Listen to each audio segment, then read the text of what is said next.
Hello! Hello mga sweet tita! Hello po! Talagang parang miss na miss natin ang isa't isa mga sweet tita. So guys, for today, dahil ang ulam natin kaninang pananghalian ay di ba nga paksiw na inunaan sa amin sa Bicol. So guys, dadalhan natin ng naking nanay. Tapos pagdating doon, titingnan natin, patitikman natin sa kanya kung pasado ba. Kasi masarap magluto ang mama ko. Masarap siyang magluto. Tapos mamaya pagka kumain siya, ibibideo ko, tatanungin ko kung masarap. Ha, tingnan natin yung reaction niya kung masarap. Kasi masarap magluto yung nanay ko eh. Nagtataka nga ako pag nagluluto siya guys. Kahit walang rekado, yun ang hindi ko pa natatanong sa nanay ko kung anong sikreto. Kasi 'di ba sa probinsya, mahirap ang buhay doon, guys. Kasi kung ano lang yung meron kasi malayo kami sa bayan. So, kung ano lang yung meron diyan sa kusina, nagtataka ko halimbawa walang mga nagkukwento na talaga ako. Walang mga rekado pero napakasarap niyang magtimpla kahit sinabawan na isda, ang sarap niya talagang magtimpla. Yun talaga namimiss namin. Kaya pag umuwi yung mama namin dito sa Bulacan, siya talaga yung nagluluto. Lahat kami iba talaga pag magluto si mama. Lang siram amo. Ganyan ang, ganyan ang reaction namin magkakapatid. Pati yung asawa ng kapatid ko. Basta pag magluto siya ng sinabawang tilapia, wala nang maraming rekado. Pero napakasarap dahil siguro nandun ang puso ng ina. Hindi doon sa niluluto Masarap. Hindi kaya nga gusto kong i-interviewin yung mama ko pag nagluluto.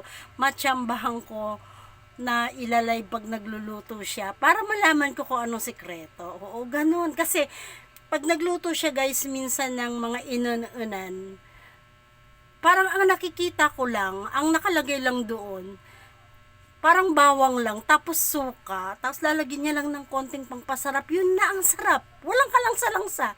Hindi ko alam kung anong sikreto. O dahil walang sabaw. Kasi nga, manuyo-nuyo yung luto niya, kaya masarap.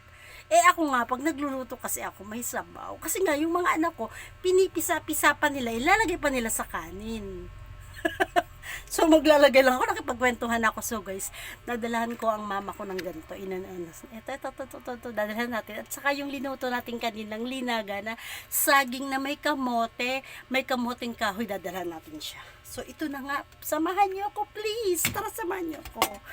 So dadalhan natin siya. Hindi naman ako papayag na hindi natin siya mapapatikim ng luto ko. So ito nga guys, 'di ba? Dahil marami nga 'to. Oh, ayan 'di ba? Marami. At tingin ko naman masarap. Pero iba talaga yung original yung nanay ang nagluto. So tingin ko naman papasa naman ako. Kasi mga anak ko kasi maselandero, nagugustuhan nila pagluto ko, wala silang choice. So ito na, guys, lalagyan natin ng siguro tatlo kasi tatlo lang naman silang kakain nito. Yung kapatid kong bunso at saka yung asawa niya. Kasi halagang 50 pesos lang naman tong nabili kong to. So, ayan. Tatlo, I love you. Diba? So, lagyan natin ng kamatis.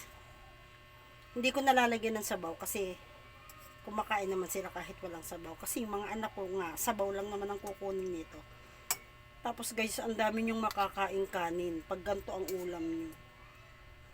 Dapat pala ginawa ko ng dalawang kasi nabili ko nga lang to ng nakaatado lang siya. So, ayan guys. So, dadalhan natin sila, tigi-isa sila. Ayan ba? Paano ba? Yan. O, diba tatlo? I love you. Tapos, guys, magdadalhin tayo sa kanila ng yung merienda nating kamoteng kahoy, saging. Nilagyan ko lang siya ng konting asukal para manamis-namis. Yan. So, lalagyan natin ng saging. Kaso, ang lilit lang ng saging. Kasi ang mahal, 45 ang sapad dito sa amin. Ang isang piling. So, yan. Parang konti lang kahit konti, makakatikim sila. Hati-hating kapatid. Kasi konti lang talaga guys ang nabili ko. Kasi parang ako lang naman ang kumakain nito. Yung mga anak ko hindi naman mahilig sa kamote at saka ano. Hindi naman sila mahilig sa mga kamoteng kahoy. Masarap to sa kape. Masarap siya sa kape. So, ayan, may saging. Yan. Diba may saging? Yan. Tapos meron siyang kamoting kahoy.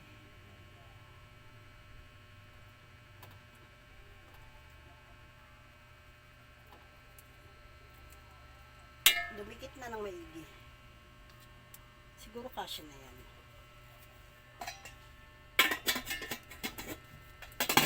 So, ayan, di ba? May kamote, saging, kamoteng kahoy. So, ayan.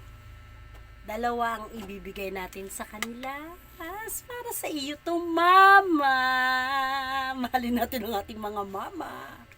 So, ayan, guys. Kasi sa mga, sa mga maiikling, ang tawag to, mga low budget, at saka yung mga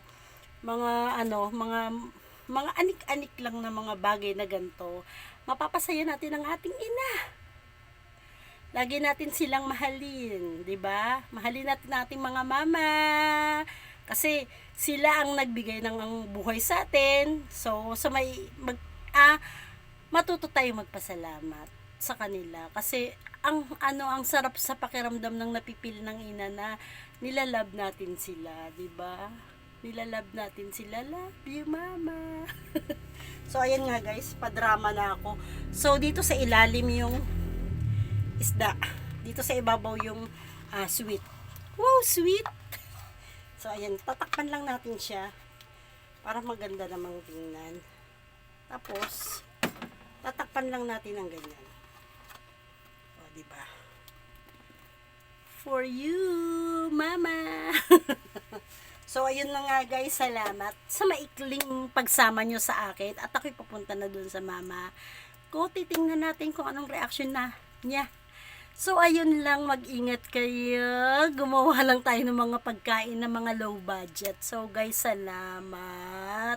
Salamat sa mga pag-watch nyo at sa pag-heart nyo, pag-like, pag-approve. Mag-ingat kayo. Luzon, Visayas, Mindanao. Aba, mag-ingat kayo guys lagi. Kung nasaan